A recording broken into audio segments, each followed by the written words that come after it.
ప్రియ దేవుని బిడ్డలారా, బైబిల్ చదవటం వినటం వల్ల మనలో విశ్వాసం పెరుగుతుంది. మన మార్గానికి త్రోవ చూపుతుంది. సమస్త జనులను శిష్యులనుగా చేయుడి మత్తయి 28:19 వచనంలో దేవుని వాక్యం తెలియచేస్తోంది. తెలుగు బైబిల్స్ను ఆర్ఆర్కే మూర్తి గారు రీసెర్చ్ చేసి విశ్లేషణ చేసిన బైబిల్లోని ప్రతి అధ్యాయాలను వచనాలను వరుస క్రమంలో అనగా ఆదికాండం నుండి ప్రకటనా గ్రంథం వరకు ఇవ్వబడుతుంది. ప్రతి ఒక్కరూ ఆధ్యాత్మికంగా విశ్వాసంలో బలపడి మీ జీవితంలో ఎదుర్కొంటున్న సమస్యల నుండి విడుదల పొందండి. ప్రతి ఒక్కరూ మీ దీవెన టీవీని సబ్స్క్రైబ్ చేసి ఈ వాక్యాన్ని లైక్ చేసి మీ మిత్రులకు బంధువులకు షేర్ చేయండి. దేవుని సువార్తను ప్రకటింపబడుటలో మీరు పాలిభాగస్తులు కండి. ప్రియ దేవుని బిడ్డలారా, మన ధ్యాన భాగం యోహాను సువార్త 1వ అధ్యాయం 1వ వచనం నుండి 28వ వచనం వరకు సావధానంగా వినండి. ఆదియందు వాక్యము ఉండింది, వాక్యము దేవుని వద్ద ఉండింది, వాక్యము దేవుడై ఉండింది. ఆయన ఆదియందు దేవుని వద్ద ఉన్నాడు. సమస్తము ఆయన మూలముగా కలిగింది.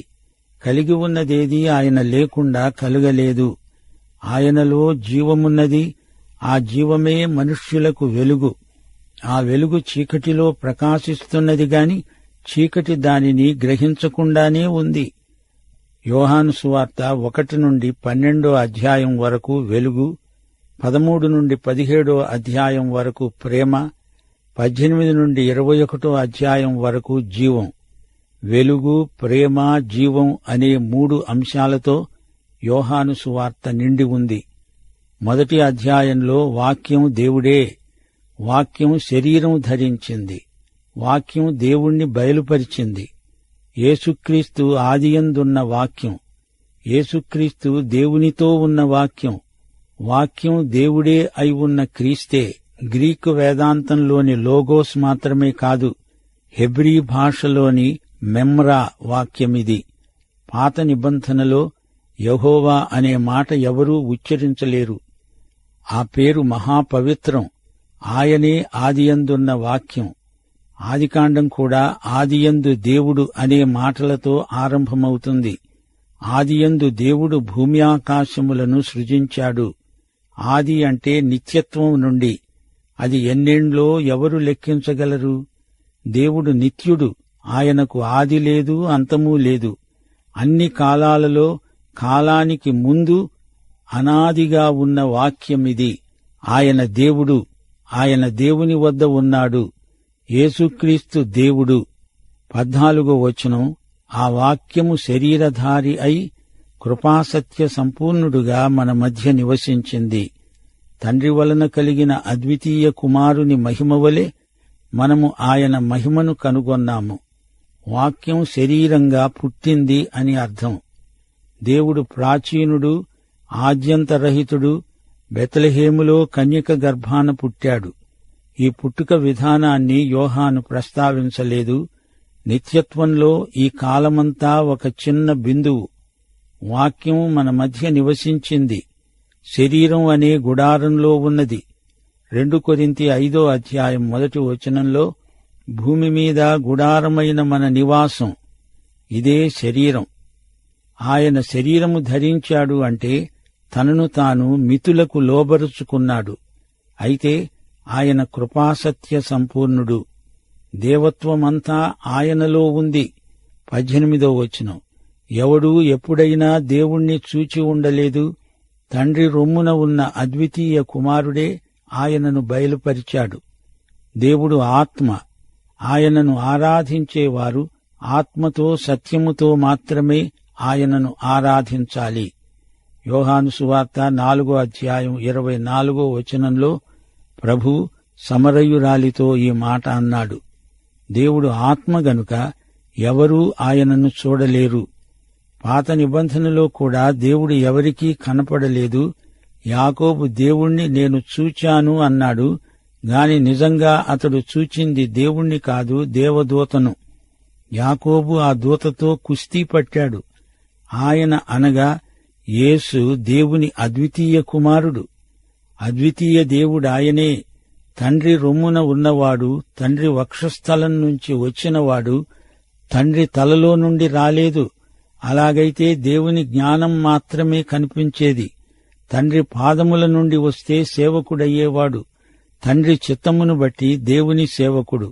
తండ్రిని బట్టి కుమారుడు మానవ సేవ చేశాడు. ఆయన దేవుని వక్షము నుండి వచ్చాడు. దేవుని హృదయాన్ని బయలుపరచడానికి వచ్చాడు. తండ్రి రొమ్మున ఉన్న అద్వితీయ కుమారుడు. ఆయన దేవుణ్ణి బయలుపరిచాడు. దేవుణ్ణి బహిరంగం చేశాడు యేసుక్రీస్తు. ఆయన దేవుడే గనుక దేవుణ్ణి బయలుపరచగలడు. మనం దేవుని దగ్గరికి వెళ్లలేము గనుక దేవుణ్ణి మనలోకి తెచ్చాడు యేసు. దేవదూతలు యేసు మ్రోల ప్రణమిల్లుతారు. యేసు దేవునితో సమానుడై దేవునితో ఉన్నవాడు. దేవునితో సమానముగా ఉండడము విడిచిపెట్టకూడని భాగ్యమని ఆయన ఎంచుకొనలేదు. దేవునితో సమానత్వం ఆయన కష్టపడి సంపాదించుకున్నది కాదు. అది ఆయన విశ్వవిద్యాలయంలో సంపాదించుకున్న డిగ్రీ కాదు. ఆయన దేవుడే. సమానత ఎక్కడికి పోదు. తాను ఈ లోకానికి వస్తే తన పదవిని మరెవరో ఆక్రమించుకుంటారని ఆయన కంగారు పడనక్కర్లేదు. అది ఆయనదే. ఆయన ఒక మనుష్యుడుగా మన మధ్య ఉన్నాడు గాని ఆయన దేవుడే. సృష్టి అంతటా సృష్టికర్త అయిన త్రియేక దేవుని ఛాయలు కనిపిస్తున్నాయి. కాలం 3 భాగాలు, భూత భవిష్యద్ వర్తమాన కాలాలు. అలాగే కాలం, స్థలం, పదార్థం, పొడవు, వెడల్పు, ఎత్తు. సృష్టిలో త్రియేక మర్మం నిక్షిప్తమై ఉంది. ఆదియందు అంటే కాలం. భూమి మీదికి వచ్చాడు స్థలం. ఆయన శరీరం ధరించాడు పదార్థం. గతం నిత్యత్వం, వర్తమానం అవతారం, భవిష్యత్తు. ఆయన పునరుత్థానుడై దేవుని వద్దకు మనల్ని తీసుకువెడతాడు. యేసు పునరుత్థాన శక్తిని ఎరుగు నిమిత్తం నేను ఎంత త్యాగానికైనా సిద్ధం అన్నాడు పౌలు. ఫిలిప్పీ పత్రిక 3వ అధ్యాయం 10వ వచనం. యేసు పైనుండి వచ్చాడు. ఎత్తు, భూమిపై తిరిగాడు. వెడల్పు, పొడవు, శక్తి, చలనం, దృశ్యం అన్నీ యేసు అవతారంలో ఇమిడి ఉన్నాయి. యేసు సృష్టికర్త. కలిగి ఉన్నది ఏదీ స్థావరమైన కదలిక గలదైనా ఆయన లేకుండా కలగలేదు. ఆయనలో వెలుగు ఉంది, జీవముంది. జీవమునకు మూలం యేసుక్రీస్తు. ఈ జీవమే మనుష్యులకు వెలుగు. సూర్యచంద్రులను సృజించిన దేవుడే వెలుగు కలుగుగాక అన్నాడు. సూర్యుడు అస్తమిస్తే అంతా చీకటి. యేసు వెలుగే చీకటి బ్రతుకులను వెలిగించగలదు. వెలుగు చీకటిని పారదోలుతుంది. వెలుగు చీకటి సహజీవనం చెయ్యవుగాని ఆధ్యాత్మికంగా వెలుగు చీకటి మధ్యనే ప్రకాశించటం జరుగుతుంది.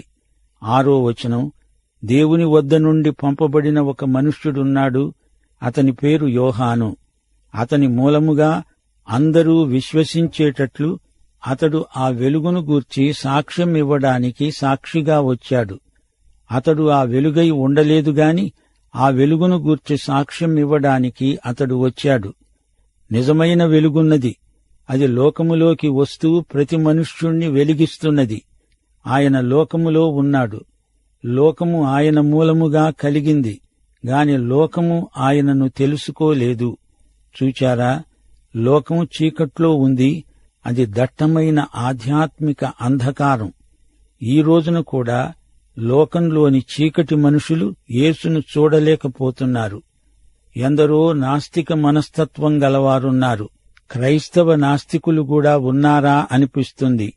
వీరు క్రీస్తును ఎరిగి ఎరగనట్లు, చూచి చూడనట్లు బ్రతుకుతున్నారు.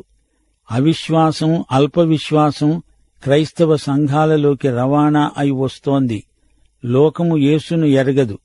11వ వచనం. ఆయన తన స్వకీయుల వద్దకు వచ్చాడు. ఆయన స్వకీయులే ఆయనను అంగీకరించలేదు. తనను ఎందరు అంగీకరించారో వారికందరికీ, అనగా తన నామమునందు విశ్వాసముంచిన వారికి దేవుని పిల్లలవడానికి ఆయన అధికారం అనుగ్రహించాడు. క్రీస్తునందు విశ్వాసముంచితే చాలు, నీవు దేవుని బిడ్డవవుతావు.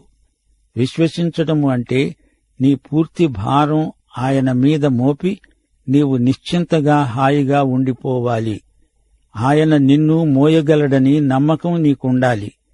ఆయన మీద పూర్తిగా ఆధారపడాలి. అది విశ్వాసమంటే.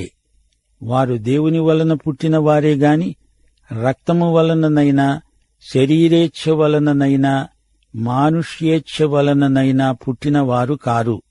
15వ వచనం, యోహాను ఆయనను గూర్చి సాక్ష్యమిస్తూ, నా వెనుక వచ్చేవాడు నాకంటే ప్రముఖుడు గనుక ఆయన నాకంటే ముందటివాడయ్యాడని నేను చెప్పినవాడు ఈయనే అని ఎలుగెత్తి చెప్పాడు.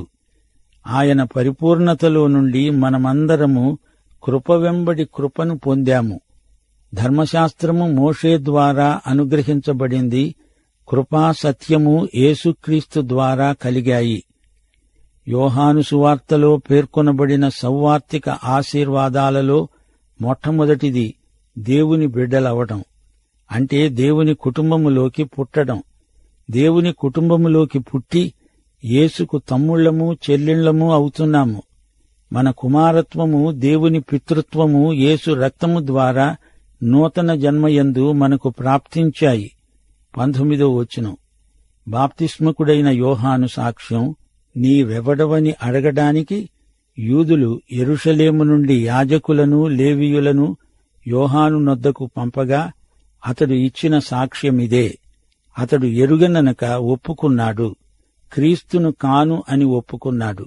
వారడిగారు, మరి నీవెవరివి? నీవు ఏలీయావా? అతడు కాను అన్నాడు. నీవు ఆ ప్రవక్తవా అని అడుగగా కాను అని ఉత్తరమిచ్చాడు. కాబట్టి వారడిగారు, నీవెవరివి? మమ్ములను పంపిన వారికి మేము ఉత్తరమివ్వాలి గనుక నిన్ను గూర్చి నీవేమి చెప్పుకుంటున్నావు? అందుకు అతడన్నాడు, ప్రవక్త అయిన యెషయా చెప్పినట్లు, నేను ప్రభువు త్రోవ సరాళము చెయ్యండి అని అరణ్యములో ఎలుగెత్తి చెప్పే ఒకని శబ్దమును. పంపబడిన వారు పరిసయ్యులకు చెందినవారు. వారడిగారు, నీవు క్రీస్తువైనా, ఏలియావైనా, ఆ ప్రవక్తవైనా కాని ఎడల ఎందుకు బాప్తిస్మమిస్తున్నావు? యోహాను అన్నాడు, నేను నీళ్లలో బాప్తిస్మమిస్తున్నాను గాని నా వెనుక వస్తున్నవాడు మీ మధ్య ఉన్నాడు. మీరాయనను ఎరుగరు. ఆయన చెప్పుల వారును విప్పటానికైనా నేను యోగ్యుడను కాను. యోహాను బాప్తిస్మమిస్తున్న యొర్దాను నదికి ఆవల ఉన్న బేతనియలో ఈ సంగతులు జరిగాయి. యోహాను జన్మను గురించి, తల్లిదండ్రులను గురించి ఈ సువార్తలో ఏమీ చెప్పబడలేదు. ఆ వివరాలు లూకా సువార్తలో ఉన్నాయి. కొందరు యెరూషలేము నుండి యోహాను వద్దకు రాయబారం వచ్చారు. నువ్వెవరివి అని అడిగారు. యోహాను నిగర్వి, తనను తాను తగ్గించుకున్నాడు. ఆయన హెచ్చాలి, నేను తగ్గాలి అన్నాడు. యోహాను సువార్త 3వ అధ్యాయం 30వ వచనం. ఈ సాక్ష్యం నీకు, నాకు, అందరికీ ఉండాలి.